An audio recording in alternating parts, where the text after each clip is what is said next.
Hello everyone, welcome to Best Top 5. I'm Best Guy, and today we're talking about the worst box office failures of all time.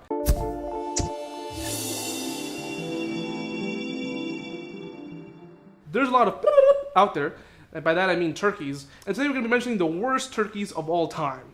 So for number 5, we have a movie that was released in 1980, starring Chris Christopherson. I don't know why I pronounced it with a Sean Connery voice, but let's go along with it. And that movie is Heaven's Gate. This was released through United Artists.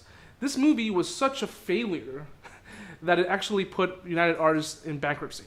It's not a terrible movie. It's actually a pretty good movie. I own this movie on Criterion.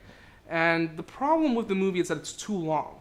The work print cut is 325 minutes. The one that was released in theaters was 219 minutes. That's still too long for an epic Western. So that's why the reason why I think not a lot of people went to go see this film. But it's been released on several formats, and it's gotten a cult status over time. But it lost $41 million at the box office. That's a lot of money. It had a $44 million budget, and it only made $3 million back. It's a $41 million loss. It's a lot of money. So that's the reason why this film, for a long time, was not available in any formats. But it's been released since. It's been released on DVD by MGM, and it's been released on Criterion, as I mentioned, that I own. And it's definitely a movie that I recommend to check out. So for number 4, we have a movie that this was definitely a turkey in all sense of the word, because this is really a bad movie. This was released in the year 2000, and it's based on the L. Ron Hubbard book called Battlefield Earth. I've heard a lot of movies say good things about the book, but not about the movie. This movie was released in the year 2000, and it was made with a budget of $73 million. It made only $29 million at the box office. That's a total of $52 million lost. It's a lot of moolah, man. You know, that's shit. And not just that. That's not counting the action figures that they released for this movie. Yeah, there was action figures released for this movie, and no kid wanted to buy a John Travolta toy that looks like a possessed demon. I'm not surprised that it lost so much money. I've seen this movie several times by choice, because I like seeing bad movies every now and then. The story, don't worry about it, but it's based on a book written by the man who founded the Scientology religion, L. Ron Hubbard. And apparently the book is like 900 pages long. It's really, really long. And this is supposed to cover that whole saga. So that was number 4, Battlefield Earth. Do not watch this movie, ever. Stay away from it. It lost its money, and it deserved to have lost all that money. So for number 3, we have a movie that stars Ben Affleck and J-Lo. And my God, I don't know why this movie was released. It's called Jiggly? Jigglypuff? Jiggly? I don't know. I don't know who. I want to see the production staff when they met up. It's like, oh, this is a good idea. We should call this movie a Giggly. I don't know. Jiggly was made for $75 million.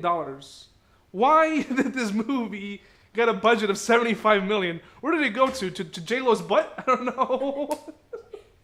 But yeah, Bennifer was a thing in 2003. My God, we've moved far from 2003. I've only seen parts of this movie, never seen the whole thing, but there's a scene in this movie where J-Lo is in bed, and she's looking at Ben Affleck. It's like, it's turkey time. Gobble, gobble. And that goes perfectly along with the theme of our video, because we're talking about turkeys. Jiggly only made $7 million in its theatrical run.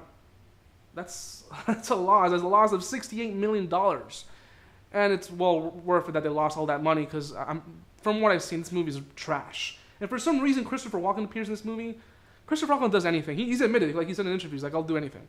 So that's number 3. So for number 2, we have a movie called Cutthroat Island, released in the 1990s. And the movie stars Matthew Modine and Gina Davis. If you never heard about this movie, that's okay. I know a lot of people haven't seen this movie, but it's actually a pretty good movie. I remember seeing it when I was a kid. I enjoyed it a lot back then, and I still enjoy it now. It's not the most smartest movie. It's pretty much Pirates of the Caribbean before Pirates of the Caribbean. But this movie was made with $98 million, and it was financed by a production company called Kuroko Pictures. If the name Kuroko Pictures sounds familiar, that's because those are the guys who financed Terminator 2. And Terminator 2 was a big box office hit. It's a great movie. But with Cutthroat Island, it didn't do very well. Actually, it did pretty terrible. It lost a lot of money. It only made $10 million in its theatrical run. That's an $88 million loss. It's a lot of money. My God. I wouldn't want to be Kuroko Pictures, because they went bankrupt after the release of Cutthroat Island. So for number 1, if you thought Cutthroat Island lost a lot of money, that was $88 million, get ready for number 1. Because number 1, we have a movie that was released in 2013 with, Keanu Reeves. And that movie is 47 Ronin. I didn't see this movie in theaters, but I've seen it on Blu-ray. It's a pretty good movie. It's entertaining. It's not bad. But this movie did so bad that Keanu Reeves has been trying to do another Hollywood production since. Most of the movies that he's been doing up to this date, even John Wick, can be considered, in a sense, independent films. They're not considered big Hollywood films. So how much money did 47 Ronin lose? Well, it was made for 225 million pesos, American dollars. I like to say pesos. I always wanted to say it in the video, and I'm going to say it right now. But it only made in its theatrical run back in 2013 $151 million. Yikes. Against a 225. With adjusted inflation in 2017, it has lost $152 million. It's the biggest box office failure of all time. Yes, there's other films that you can put on this list that have lost more money than adjusted for inflation, but within this century at least, we have 47 Ronin as the biggest box office loss. So those are the 5 movies that have lost the most amount of money. Please let me know in the comment section down below which are some movies that should have included on this list. And I'm Vest Guy, and this is Vest Top 5. Please make sure to like this video and subscribe. And you know what? Say what you will about Keanu Reeves, but all his performances, they come from the deep down. They come from the deep down. They come from the undertow. And every second I take is another mistake to you. I've become so